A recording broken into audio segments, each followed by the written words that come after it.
Pilipinas. Ito ang Balitang Inhinyero, kung saan inilalantad natin ang mga usaping may kinalaman sa buhay, kaligtasan at kinabukasan ng sambayanan.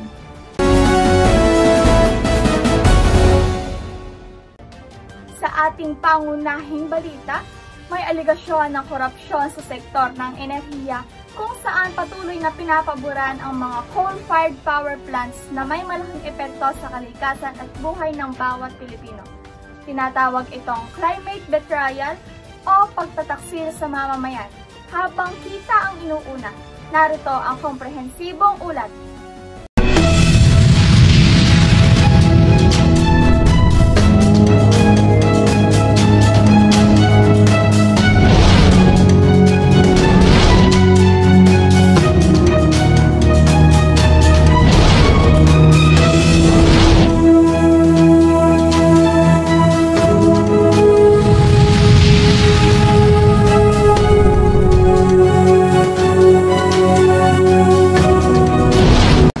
Bumalik tayo ngayon dito sa Pantalan kung saan makikita ang ilang barkong nagdadala ng imported coal sa bansa.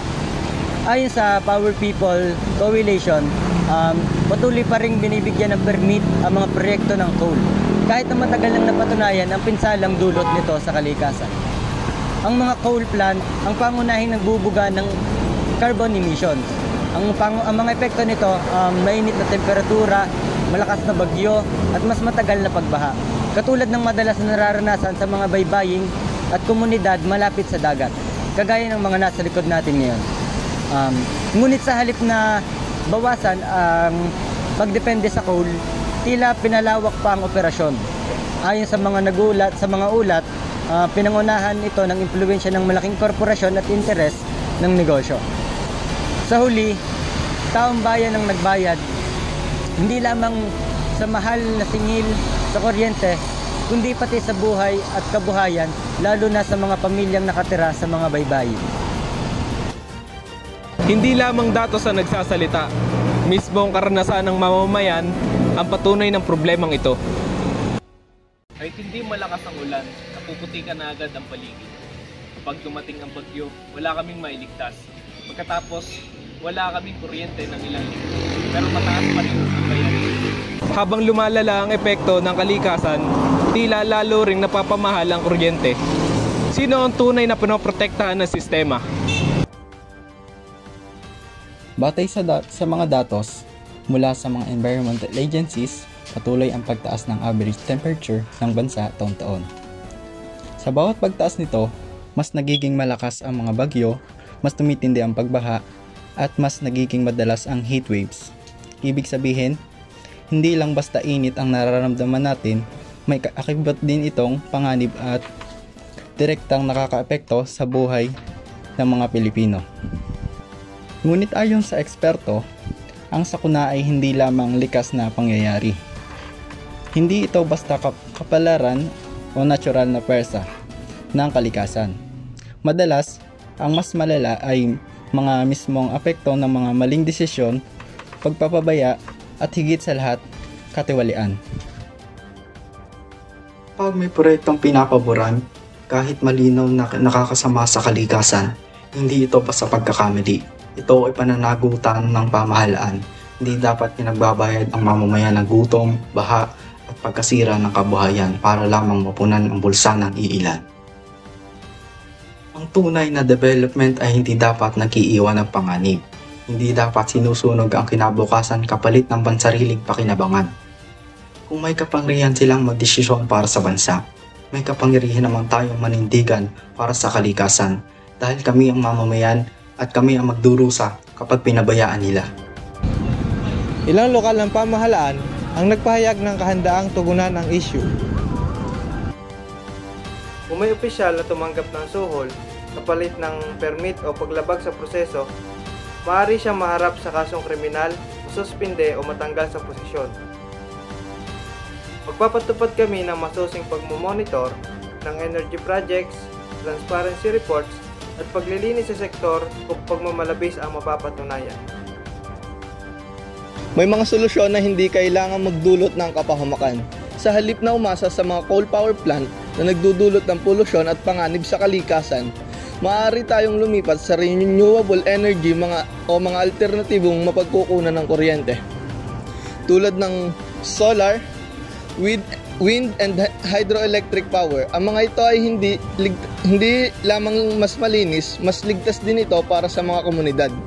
Hindi nagbubuga ng nakalalasong usok, hindi nagpapalala sa climate change, at hindi nagdudulot ng bagyo at pagbaha. Sa maayos na pamumuhunan at suporta mula sa pamahalaan, kayang paganahin ng renewable energy ang mga tahanan, negosyo at industriya nang hindi sinasakripisyo ang kalikasan o kaligtasan ng mamamayan. Mas maraming trabaho ang nalilikha sa malinis na enerhiya. Sa paglawak ng industriya ng solar, wind at hydroelectric power, dumarami ang pangangailangan sa engineers, technicians, researchers, installers at iba pang manggagawa na nagpapalago ng sektor na ito. Hindi lang ito nagbibigay ng hanap buhay, nagbibigay ito ng mas ligtas at ang matagalang kabuhayan. Wala itong polusyon, walang banta sa klima, at higit pa sa lahat, nakakabuti ito sa ekonomiya. Dahil hindi na tayo umaasa sa imported na mga fuel. Hindi dapat pagpilian ang buhay at trabaho. Hindi kailangan isugal ang kalusugan at kaligtasan. Kapalit lamang ng sahod, maaring pagsabayin ang paglikha ng hanap buhay, pangangalaga sa kalikasan, basta't inuuna ang mga interes ng mamamayan, may paraan na ligtas, may paraan na malinis, at may paraan na tunay na nakakabuti para sa lahat, at nararapat lamang piliin ito. Kung patuloy na hahayaang manaig ang ganitong sistema, kami, ang kabataan, ang magmamana ng pagkasira ng kalikasan. Hindi lang ito usapin ng kuryente at ekonomiya, usapin ito ng buhay. Nang kinabukasan naming darating sa mundong iniwang wasak at puno ng sakuna dahil sa maling pagpili ngayon. Panahon ng piliin ang kinabukasan, hindi ang pansariling kita ng iilan. Responsibilidad ng pamahalaan at ng mga kumpanya na magtulak ng solusyon na makakabuti sa lahat, hindi lang sa bulsa nila. At bilang kabataan, hindi kami tahimik na tatanggap. Kami ang hihingi ng hustisya para sa kalikasan.